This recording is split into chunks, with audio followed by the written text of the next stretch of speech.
the screen.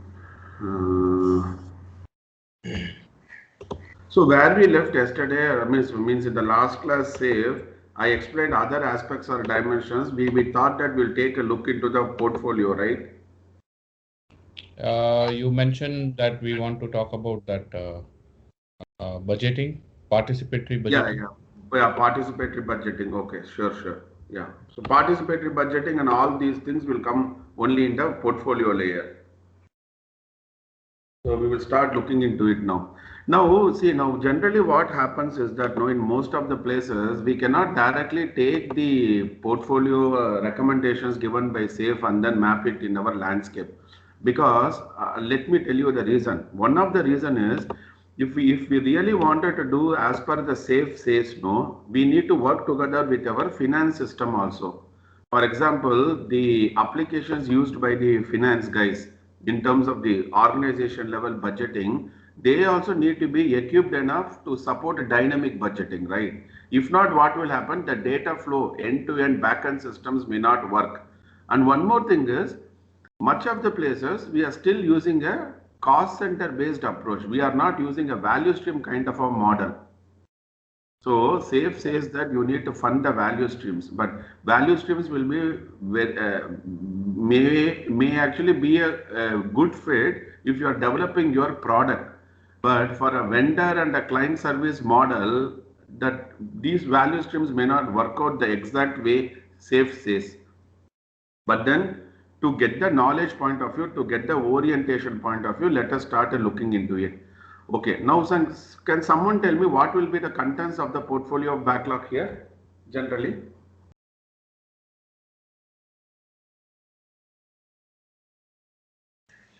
Epics and sub-epics. Uh, Yeah, epics and sub-epics are the initiatives, right? So right. yeah, so if you want to have a reference, no, you can take a reference from the Agile Onion Planning model, irrespective of the framework used, because this is a principle or a concept. Framework is taking care of the implementation aspect of it. So if you go here, for example, if you just click on any of the images, right? 1 second, let it no load for a minute. Okay. Okay. So if you see here, no, you have your daily stand-up meeting, and then you have your sprint planning. Then one more layer you can introduce here between the sprint and the release. A release can be viewed as a go live also, right? So one more layer you can introduce here called the program increment planning. Then you have a product planning. Product planning comes from the product road mapping. Then you have your portfolio level plan. If you see this diagram, there is one more layer called the strategy. Okay. So on that day I tried explaining using that HCL mode 1, 2, 3 strategy. Why the strategy is very important, because that is what going to connect your enterprise level vision or mission to your portfolio KPIs or priorities. Now the point here what we need to keep in mind is 4 or 5 points are important. First thing, inside the portfolio backlog you have epics and sub epics. Let's say now, whatever which is getting funded, only those epic and sub-epic will actually become a part of my journey. So, will actually become a part of my value stream.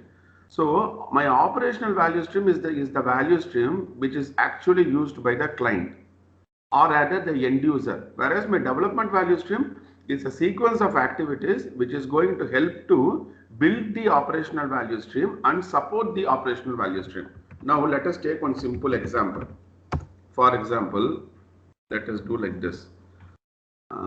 Okay, see, for example, there is an operational value stream which is being used by the client to purchase some items from the vendors or the suppliers, something like that. Okay, I'm just giving an example. If you take Ford as an organization, Ford has a partnership with multiple vendors or suppliers, right?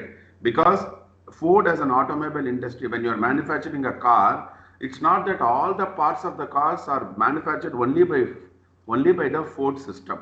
So Ford still need to interact with the vendors or suppliers to actually build the final product.